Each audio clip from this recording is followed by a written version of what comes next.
welcome to the Counter Sports Six Nations podcast. I'm Darren Timson, joined by Kevin Bannon and Liam Grice.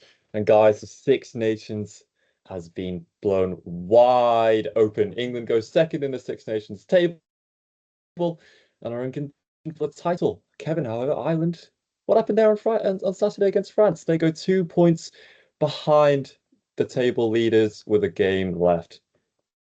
Kind of shut the bed a little bit.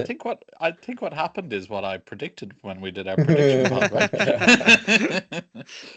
Always take the small victories when you can. And the table is looking suspiciously like my final prediction table is at the moment as well. So look, I rigged out. Yeah, it was from an Irish perspective. Excuse me. It wasn't great at all. There was a lot of discussion. I know we recorded before the sort of teams were announced and stuff like that, and we talked about the 7-1, and France went with the 7-1, and you could tell because physically they just absolutely dominated Ireland. And that was always a sort of knock on previous Ireland teams I found. And on Leinster teams as well, which I think is obviously quite a large proportion of this Ireland team, is if you can get at them physically, you can rattle them and get joy. And that's what happened. The lack of pace in the Ireland back line, particularly, and all around the pitch, really was evident. I mean, we talked about France's pace beforehand and how it would cause bother. It clearly did with I can't BL Bury, isn't it? Is that the pronunciation? That's how you pronounce it, probably, isn't it? BL Bury, and Penno and all these guys, and yeah, it was a performance that worries me for more than one reason, and I think it signifies that this Ireland team. I kind of said it before the tournament started that I think these while they're still a very good team, they have peaked and are on the wrong side. And I think this really highlighted that. Look, it doesn't help that you're missing Mac Hansen and then James Lowe pulls out in the warm up. But how much of a difference they would have made, I really don't know. I thought Prendergast had his worst game so far. I thought he was really poor, really, really poor. And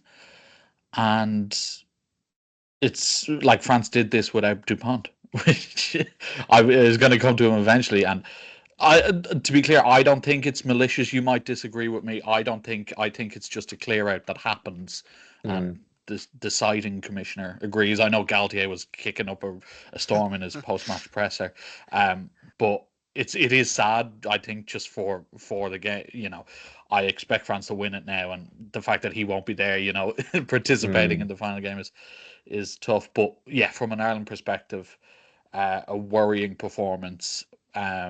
In terms of where this squad goes in the future. What do you think? We'll start with the Prendergast bit then. What do you think the problem was there? Was it what you've been saying, in the weeks leading up to this game, that maybe he's just not ready for a game of this size in this this level of pressure? Was it the technical flaws in defense that came up for you in that game as well? What was it that really stood out to you that we're still looking for to come from Prendergast? All of the above. No, I think he got caught in the moment completely. Again, what have we said? He's a very young player who hasn't played a lot of Test match rugby, and it showed. I think he was too willing to kick when he didn't have to. I think his defense is a worry. Again, he's a young player. You can always improve on it. I don't know how his frame helps. He's quite tall, obviously. And we talked about getting his technique right in the tackling. And how he needs to adjust himself quicker if he has to improve, if he can improve. And France targeted his channel all day long, like we sort of thought they would. And I think it was. I was so surprised they didn't pull him earlier, if I'm being totally honest. For Crowley. Crowley's not the most perfect player in the world at all. I like him, but I think it was a bit early to maybe go with Prendergast. I'm sort of saying this in hindsight. I think he's done okay this Six Nations, but I still think at the moment, while his potential might be higher than Crowley's, he might have been the one just to maybe try see this. I mean, they were going for something historic here, like historic. No one has ever done the three in a row. And you look at that Prendergast performance, and the inexperience was really the thing that stood out. And I still think he'll be on the Lions tour, but that's only mainly because it's Andy Farrell. Because Farrell was the one, remember in November, that dropped Crowley to fast track Prendergast in. So he clearly believes in him. And I know, look, he's like not supposed to have an influence at Simon in ERB's team, but I mean, you're saying there's not a few WhatsApps and and stuff being exchanged. Yeah, so it was it was a tough performance from his point of view, but because he's young, you just hope he learns from this and can kick on from it, and it doesn't negatively impact. Because as we said beforehand, it's the first time he's ever played it against a team like France. So you're always going to have bad games when you're young, and you just hope to learn from it. Grice, we'll touch on France then. Kevin mentioned upon tearing his ACL 28 minutes into the game. Going to be out for 6 to 9 months now, and we know for some players it can take even longer, and that's a massive blow for France. That can't be denied. But a 42-27 win over Ireland, they go 2 points clear over Ireland in the Six Nations table. England sits second, obviously, with 15 points, but there's Scotland to come. In France, it's probably looking a bit likely that it'll be France's title now. Well, yeah, I don't think if you're being a realist, you can see anything other than a France win this tournament now. And to be fair, based on that result alone, they've deserved it. They really put Ireland to the sword and took advantage when they could in the game. Really swung the momentum in the way. I mean, I think they scored 34 points without reply, which is not something we've seen a team do to Ireland in a while. And even without the best player in the world, they showed their class and really came through. And I don't think that'll be too much of a hindrance now as they go on to win this Six Nations. Obviously, you mentioned they've got Scotland. I'm sure we're going to get onto it in a bit, but they'll take confidence again from the fact that Wales ran them close. And if Wales can run them close, what can Scotland do to them? What can France do to Scotland? You know what I mean? So yeah, they've had a really bad injury, but it shouldn't affect them all too much in their quest to win the Six Nations. Yeah, and like I said, they've got England just behind them in second and on 15 points. They play Wales next. Christ, so we'll start there.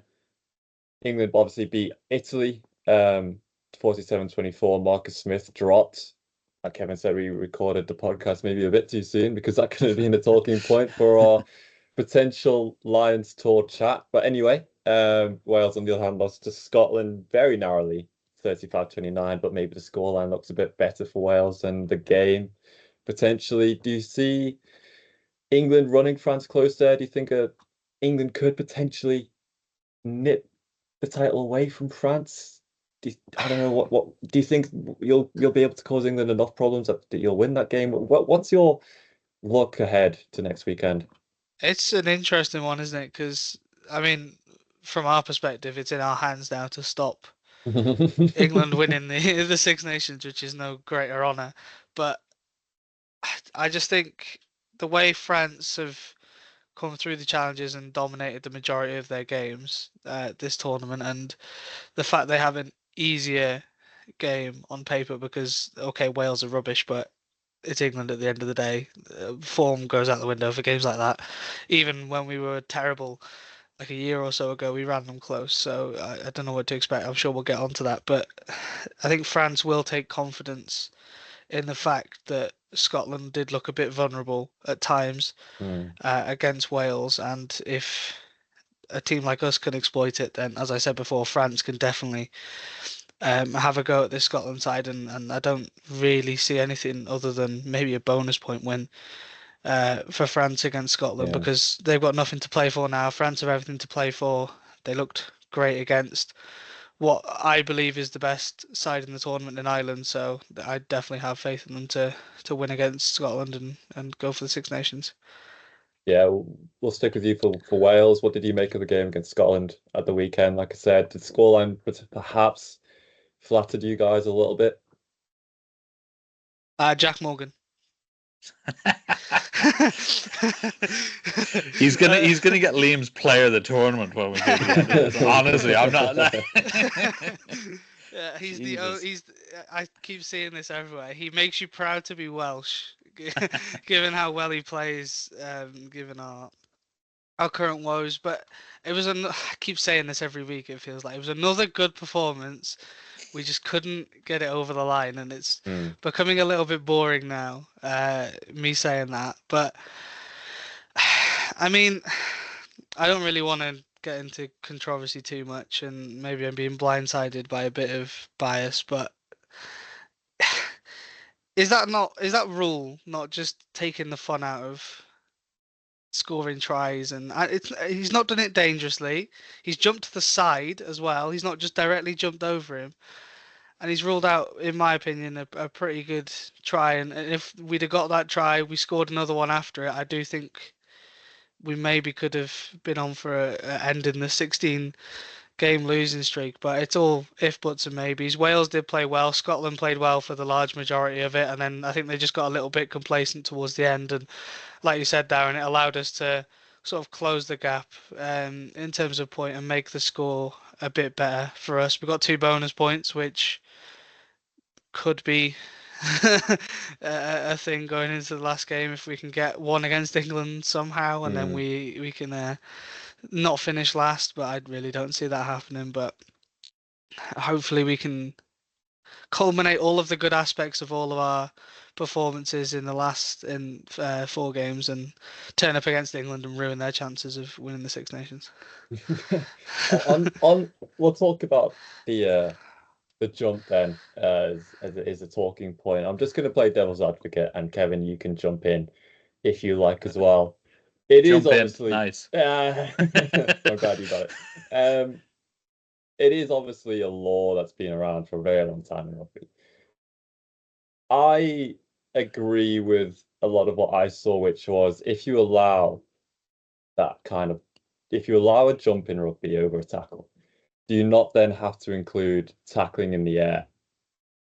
And doesn't that open its own potential can of worms there? Because if you can then jump and ride a tackle, can you not then tackle players in the air? And is it not potentially very, very dangerous? Jumping in the air, very, very dangerous. There's a threshold though, and if you look at the actual jump over the tackle, his feet are nowhere near the player. He's jumped but he has jumped to evade the tackle though. But he's not jumped over him. It's not like a bunny hop. It's to the side to avoid it. But he's jumped to evade the tackle. It's to the, in my opinion, it's to the side. It's not malicious. He's not intended to do anything. Kevin, what's your take on it? I kind of agree with Liam on this one. I'm sorry. And maybe it's because it was a great finish, so I'm like, just give it to him. Just give it to him. And maybe that's I get it that I completely get the point you're making and why the law is in place for that.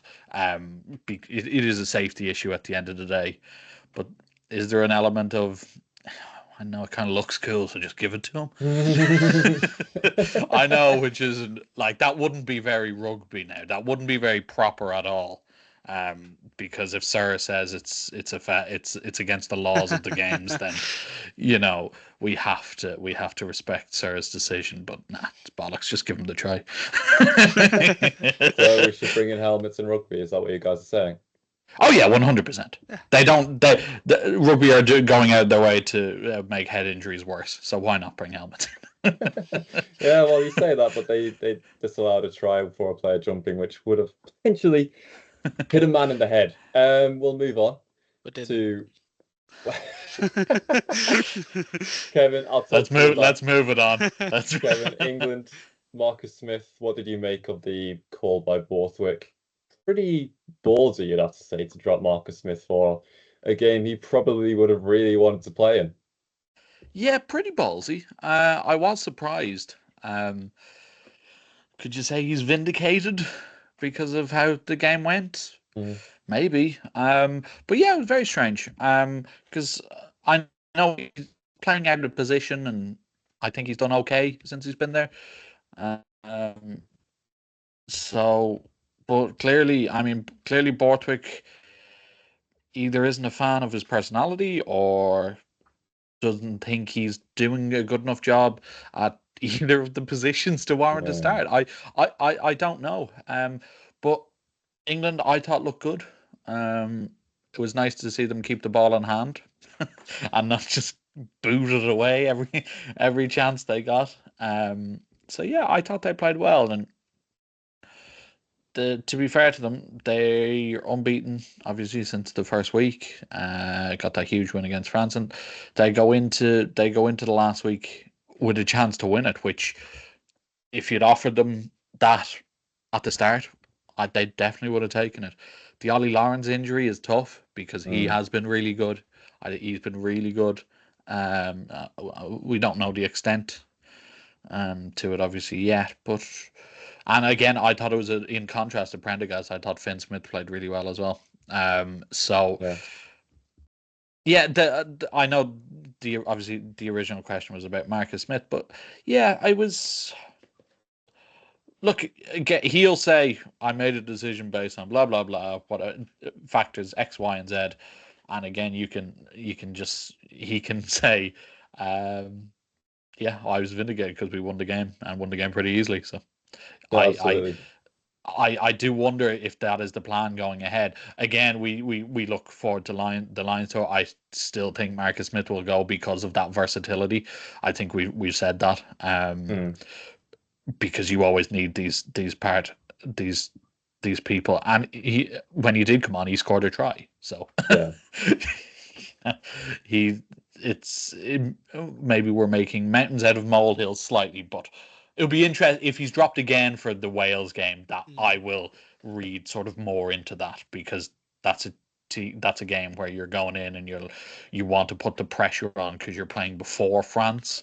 Yeah. So you want to like really put the pressure on, rack up the points, bonus point, and then so maybe that's when I'll maybe start drawing up my conspiracy theories. No, but it is interesting though, because they had a week off. Elliot Daly then comes into the side to play fullback. Marcus Smith drops to the bench. I feel like if they played weekly, then I could have understand it being maybe looked at as a rest for that Wales game. But because of that week off, it just seems to me that that's the squad potentially that's going to be playing against Wales on Saturday. I don't know. It'll be interesting either way. What hope do you give England winning the Six Nations title, if any? Small percentage chance. I think they'll beat Wales. I think they will. I hate to say this with Liam on the other end of the call, but I think it might be quite comfortable. I think they'll get the bonus point win, and that's all they can do. But it would take something special from both France and. I don't see France losing this game in the slightest, particularly with the Dupont injury. Like they're gonna want to do it for him. They're also 3 tries short of like the all-time Six Nations record set by England in the early 2000s. So, I think England need to not worry about what happens in Paris later on. Just to quote Roy Keane, just do your job. Just do your job, and then see what happens. They have a very small chance. I think I said last week that would be the most Scotland thing in the world to lose to Wales and then beat France. But I know Scotland have like the slimmest of possibilities to still win the thing. I think I read that somewhere. Even though they're fourth, they have like the slimmest. I think they would need Italy and Wales to beat Ireland and England, and then but it's they would there have to for beat France by about 60 points. Yes, And exactly. Wales would have to beat England, and Ireland would have to lose to Italy. So I don't see that happening. I'm gonna go out on the record and say I don't see that happening. It's a bold prediction, Kevin. Follow us for great analysis. Here's a bold. I will have a bold prediction for you. Here's a bold prediction, and I've been working on this one. I'm working on it. I thought of it before we started recording. France put 50 on Scotland. Oof. You know what? The form they're in, I would not be surprised at all. Bold prediction. I think we know who's gonna. I think we all have the same opinion on who's going to win the Six Nations. We're about 20 minutes into this podcast, so guys, I think we've got a bit of time. I'm not sure we'll get the chance to do another Six Nations podcast, unfortunately, just to our time commitments and when we release podcasts and other events coming up over the next few weeks. So I think we'll do a little bit of Lions chat then. Is this too reactionary, Kevin? How many Ireland players get in the squad? 0. No, I think I'd be lying if I said some chances didn't take a hit. I think you look, we've spoken about Prendergast at length, but I think you maybe look at some of the pack and say maybe the lack of physicality and how dominated you really got does have an impact on that. I still think they'll have the highest representation. Because out of the team, France don't give players to the Lions. So I still think, even regardless of sort of how the table shakes out at the end, I still think Ireland are the best team out of the Lions countries, and the fact that it's Farrell who's selecting. So, for sure, I think Andrew Porter goes. I think Dan Sheehan goes. Caelan Doris goes, Ty Byrne goes, Jameson Gibson Park goes, Bundy Aki goes, James Lowe goes, Hugo Keenan goes, and Mac Hansen goes. So all of them, I think, are sort of definites. And then it's, do we add Joe McCarthy? Do we add Josh van der Fleer? Do we add Prendergast, Conan, whatever? Tadhg Furlong, if he's fit. Yes.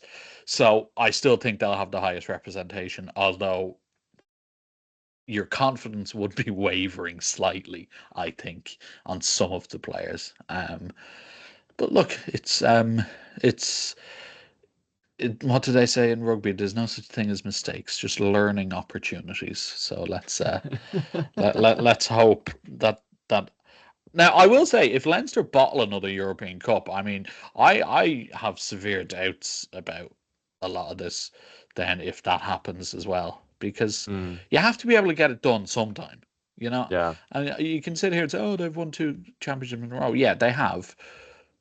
But at the end of the day, the World Cup thing is still there. Leinster still haven't managed to win a 5th European title. So anyway, that's a whole nother podcast discussion about mentality maybe we can get of back Irish to rugby. That when the rugby club season ends. Yes. Grice, Jack Morgan secured his spot in the starting lineup come the summer. I mean, I'd like to think so. I don't know if I'm being incredibly biased, but he's not hard, but he's been our best player, and he's been one of the best players on the pitch when we've played these better sides, despite him being surrounded by muppets at times. He's made himself look brilliant, and certainly deserves a call up. Maybe a start's a bit too much, but he should certainly be on the tour to Australia. I think over the last few weeks since Sherritt's come in, there's been a few more players that I've sort of seen and gone, okay, if you perform at this level until the end of the tournament, then we can talk about you being on the plane. Gareth Anscombe's really improved since Sherritt comes in. He looks like a new man. He's enjoying his rugby again, and he's used his experience to really help push these performances to be better, even though we're not getting a win. He's certainly been important. And why not give Faletau one last swan song in Australia? I think he's been very solid alongside Morgan in that position. So just give him another go. Let us have 3 at least, please. Pleading from Grice there to Andy Farrell. England, Scotland, then the other teams that make up the Lions squad. I don't imagine many will come from the Scotland squad, but how many do you think will be from the England squad, Kevin? Do you think there's names that have put themselves into the hat from Steve Borthwick's side? Well, you say Scotland. I think Kinghorn will start at fullback. Yeah. I think he will definitely start. If he's fit. But Tuilalup, I can't pronounce his name. The guy who's injured, Tuilalup, the Scotland captain, he'll be for, and he may start in the centre as well. We've had the Russell debate before, so there will be. I think Hugh Jones is in there as well. Darcy Grant. I'm just naming Scotland players now. In terms of England, Ollie Lawrence, if that injury isn't too serious, will definitely go. Tom Curry will definitely go. Ellis Genge will definitely go. Yeah. Maro Itoje will definitely go. Finn Smith, I think, will go. I think Marcus Smith will go. I think you probably bring Elliot Daly as well. You know, this will be his third tour. And Ollie Chesham maybe as well. I think they've announced the date of the squad announcement, which is always helpful, which is the 8th of May. So we still have 2 months basically. And again, we all know how injuries play such a huge part in this, and form and everything. So but I think that to me there's no real surprises as of yet in terms of players being left out. There is always one. Josh van der Fleer didn't go to South Africa for some reason on the last test. So, but at the moment, I just can't think of any. But Mr. Farrell will decide on the 8th of May, and I'm sure we'll do a reaction pod for that. I think we definitely will. But we spoke about the fly-off position last week. A couple more minutes left before we reach the 30-minute mark. So let's do what we're great at doing and just give a stupid prediction for absolutely no bloody reason. Oh. Who starts, guys? Fly half for that first test match against Australia. Who goes? Well, actually, let's start with who goes. And then who do you think starts? Jack Morgan. Put him anywhere. I don't care where he plays. Just put him anywhere. As long as he's in the team. So I think he will pick Finn Russell, Sam Prendergast, and Marcus Smith. And I think Finn Russell will start the first test. Okay. Grice? Yeah, I like that. I think first test, bit of experience, get the first win on the board, and then you can maybe play around with it. I mean, we spoke about it last time, didn't we? If you win the first game, you can sort of try a few different things in the games after. Maybe bring Prendergast in and give him that experience, and if he performs well, stick with him. If he doesn't, go back to Russell, or even try Smith. You think Finn Smith has potentially overtaken Prendergast in rankings, maybe from this Six Nations? Do you think maybe coming into it, Prendergast would have been? I know it's Andy Farrell as well, so that's potentially the key I think that's the biggest factor. Yeah. I genuinely think that's the biggest factor. I think if it's Gatland, if it's Lancaster, if it's Border, whoever it is, I'd agree with you, but I think Farrell loves Prendergast. Like, he fast-tracked him in because he loves him so much. So I think that is the deciding factor. I would tend to agree with you that Finn Smith has played better, but I think Farrell is the deciding factor. Yeah. it's interesting because, like you say, there's a lot of rugby still to be played. I think most other teams, the guys playing, I think are still in the European Cup. I'm going to go ball. I'm going to say Finn Russell doesn't go. I think it'll be Finn Smith, Marcus Smith, Prendergast. I